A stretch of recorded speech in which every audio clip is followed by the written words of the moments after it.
It was a late Saturday night, technically an early Sunday morning, about 1:30 in the morning when the phone rang and all I could hear was horrific sobbing on the other end. I'm so happy you're here. My name is Shy Boston, and it's a privilege to welcome you to Coffee, Cocktails, and Clarity. Real women, real talk.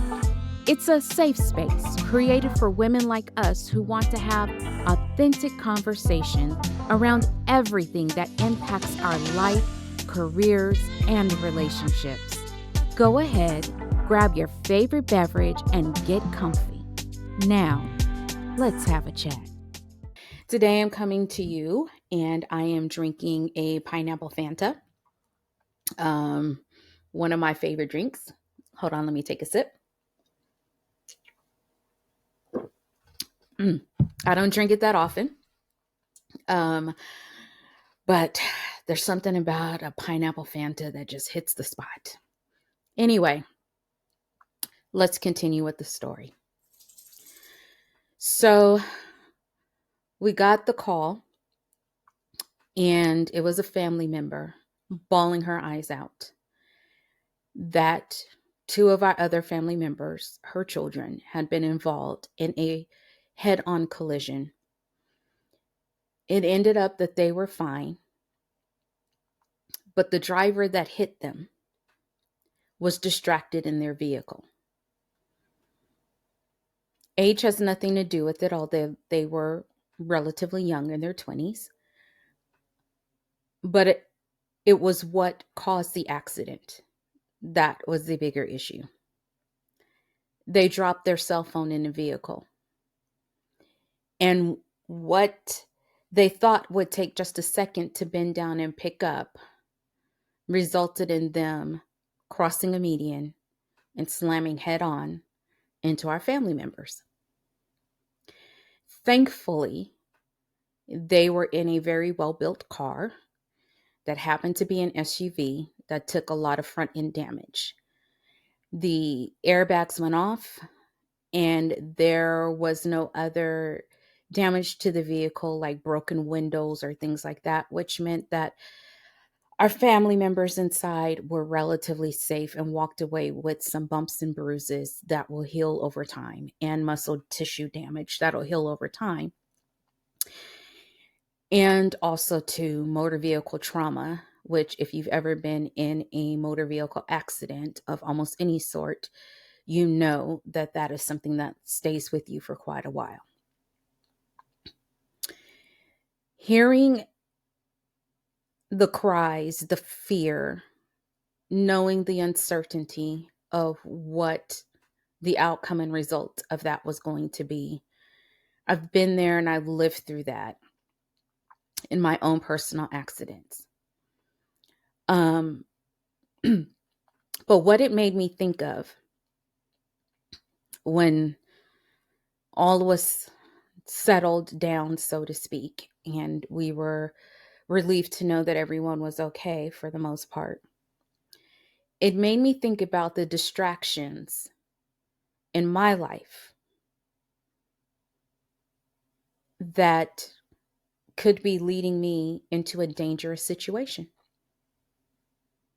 Things that might seem to take my eye off of my goal or the prize, so to speak, even temporarily, shortly, briefly, however you want to call it, but can still step in the way of ultimately achieving the goal. And if you're neurodivergent, you especially know what that means and what that feels like, because some of anything can take our eyes off of our ultimate prize. And it made me think about how many times in the past had I let someone, a perceived opportunity, or anything else take me off of the path of what my goal was, that redirected me, whether it was the loving words and advice of a loved one trying to guide me in the way they thought was best,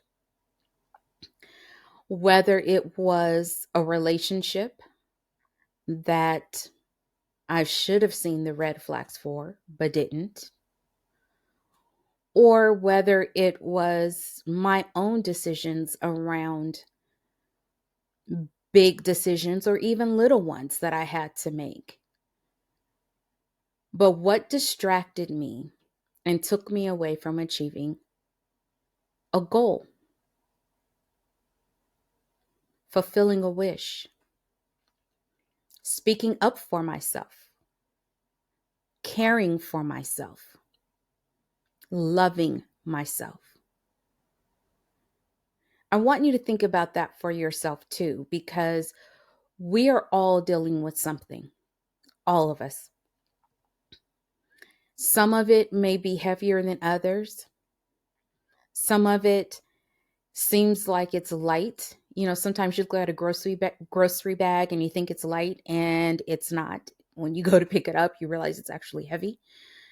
It could be any number of things. Sometimes it's compounded issues. But what is it that you're dealing with right now that could be acting as a distraction from something you have wanted to do and achieve for yourself? It might be a situation you don't have control over. You may have to be a caregiver to someone. Been there, done that. And even though mine was temporary, it still made me make adjustments in my own life so that I can accommodate being a caregiver to those that needed it. It could be that you are at a crossroads right now in your career. There are those that are giving you advice and trying to tell you why you should take a certain position, but deep down, you know that is not really what you want to do. And that if you take that position, it could keep you from doing what you really want to do in your career or going down a different path that could get you there, even if it takes a little bit longer, but it'll get you there to where you want to be. Perhaps it's the relationship that you're in. You know that you should not be in this relationship. Maybe it's a relationship where it's just verbal, as you might say, the just part. He's verbally saying things, or she is verbally saying things that puts you down, makes you feel less than, diminishes your worth in your eyes because you already know you're not valued in theirs. Maybe it's not verbal. Maybe they're just bumming off of you. They're lazy. They're not contributing to the household. They're not helping you when you come home from work by having, I don't know, dinner ready or DoorDash on the way. Maybe they didn't take care of the kids. Maybe they're not involved in your life, but expect you to be completely involved in theirs. Maybe it's something much more and much worse. It could be that we're involved in toxic relationships within our families. We're aiming to please, we're people pleasers, and we're aiming to please, and that is distracting us from achieving our goals. And all of these situations can ultimately lead us into a dangerous path.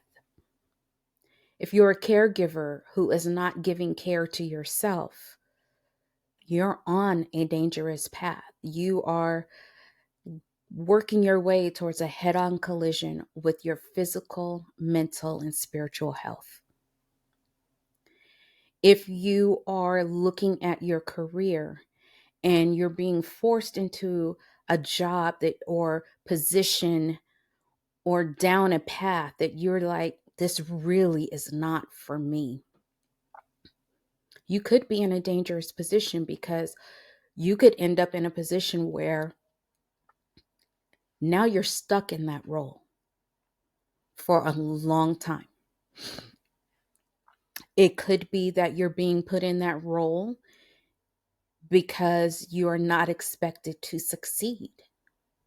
So the sooner you fail, in their eyes, the sooner you're out. It also could be that this is the setup for you to be laid off because they know they're going to slowly eliminate this position by eliminating everything else and continuing to pile the work on a certain departments until they're ready to get rid of that department. Could be any number of things.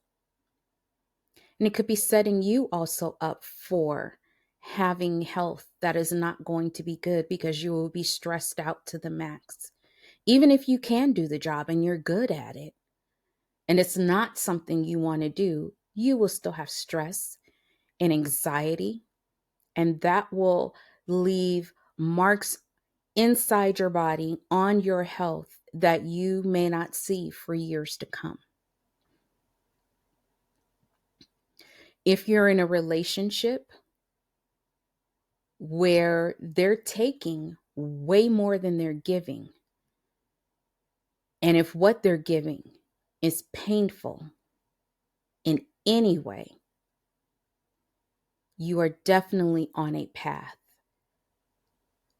where you might end up in a dangerous situation.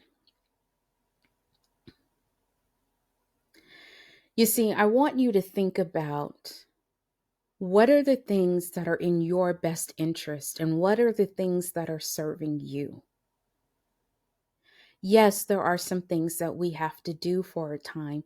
Then what do we do to make sure we are balanced so that we are able to care for ourselves, to pursue our goals, to achieve what we're trying to achieve, to get away from what is no longer serving us, and to do so safely, and to read the entire situation so that we can make the best decision to maneuver into a better position. You see, if that person that was in the car that night decided to pull over and stop, then pick up their cell phone, they would have maneuvered themselves into a better position to avoid a dangerous situation that not only impacted them, but then others around them. It didn't just impact my family members who were involved in the accident. It also impacted those who had to witness the accident. It impacted the first responders who had to come out to another accident and hope and pray that whoever was involved would be able to walk away from it, that they would not have to make any arrests that night, that they would also be able to be safe and go home to their families. You see, I also have family members who've been firefighters, police officers, and paramedics, EMTs, close friends who I consider family, who are also nurses and doctors. And we don't think about the ramifications sometimes of our actions. When I was a traffic school instructor, I used to teach people this. And I was like, you know what? You think that just switching a lane without the blinker on or, cutting somebody off or even possibly getting into an accident only involves you or you and that other person. The reality is it's a ripple effect. So now when we're talking about being distracted and possibly being put into a situation that is dangerous, look at who else we impact. The ones who love and care about us. Maybe that's family, friends we call family. Excuse me, maybe it's our employees or it's our team, our departments, our businesses. Maybe it's our health. And now all the doctors and nurses and everyone else who will have to care for us. in our time of need when it could have been prevented by maneuvering things differently, pulling over to the side if necessary,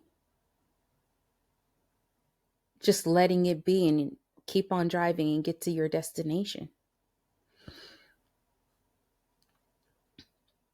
Waiting until you got to the stoplight or a stop sign.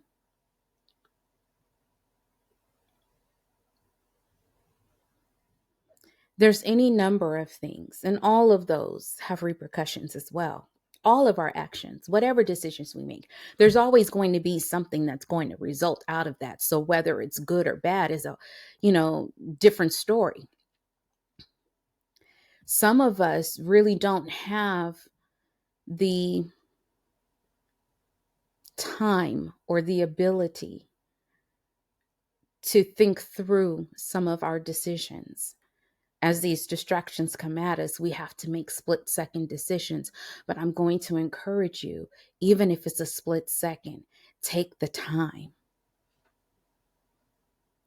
Split-second decisions can have lifelong ramifications that one is not prepared for, and some of which may not be able to be corrected or fixed.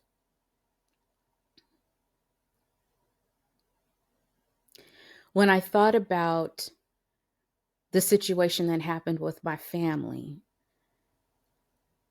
I thought about how many times I was distracted. How many times have I been in a car and I dropped a cell phone or that really good McDonald's French fry? How many times did I look down to put my drink in the cup holder? How many times was I driving and putting on my lipstick? I've seen women put on full faces while they're driving. How many times was I driving and I was just zoned out and my mind just automatically took me to where I had to go? You see, statistics show that most car accidents happen within about 5 to 10 miles max of home. And the reason for that is our brains get so used to the routes that we take, or routes, depending on where you are. So we get so used to those. We go on autopilot. We literally can drive and go wherever we have to go without even thinking about it. That's why sometimes we'll be like, wait a minute, how I got here quick? Or I didn't even realize my exit was coming up. Distractions. Sometimes being comfortable with the uncomfortable. We know we should be paying attention, but we've been down this road so many times. We know that we should be making some changes. But right now, it's just not a good time. I need to stay on this path. Distractions of every sort can be good or bad and can lead us down a path that we may or may not want to be on, that could cause us injury, or sometimes cause us to wake up. You ever been driving down a road or a freeway or highway that's very familiar to you? And all of a sudden you start seeing the orange signs that so many feet ahead, there's a lane change. You're thinking, okay, no big deal. So this lane's going to merge here. But then as you get there, you start to see all the traffic backing up. And then you start to see that, oh no, this is a weird lane change because they want me to go here. Then they want me to go here. Then they want me to go here. Sometimes it's a complete detour, often into a neighborhood you have never traveled before. Now you're trying to get your Waze on or your GPS or whatever else so that you can figure out, how do I either get back on the highway or get back onto the main street so that I can get home?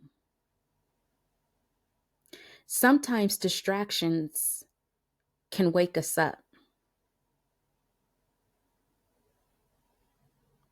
Maybe we're driving and we're in a zone. We're not even paying attention and we have to stop, and we stop, and all of a sudden, boom, boom, boom, you hear your cell phone hit the floor.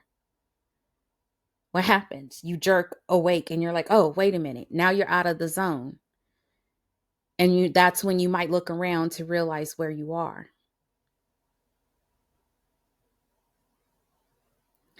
Think about the distractions in your life right now. Are they leading you down a dangerous path? Are these good distractions that are trying to wake you up and let you know you need to be alert to some upcoming changes? Maybe some positive opportunities and outcomes. Or maybe they're just there to wake you up.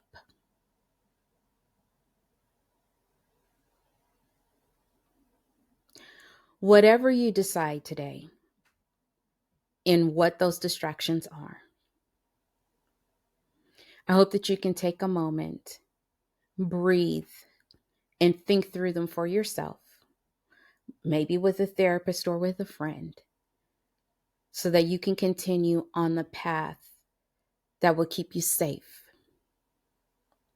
a path that will help you to achieve your goals so that you can also be happy. Whether it's our first conversation or we've been talking for a while, thank you for taking the time to chat with me today. While you finish your beverage, take some time to meditate on today's conversation and journal your thoughts and feelings. If you like today's conversation and you haven't already done so, please subscribe to and review my podcast, then download this episode. Don't forget to join my fan page on fanlist.com/coffee cocktails clarity, where you can share your thoughts on the episode, ask questions, or share your story. You never know, I may feature you in a future episode, with your consent, of course. You can also follow me on social media. The links will be in the show notes. I hope our chat helped you to see things more clearly. I always enjoy talking with you, so let's take some time for us to get together again soon for some coffee, cocktails, and clarity.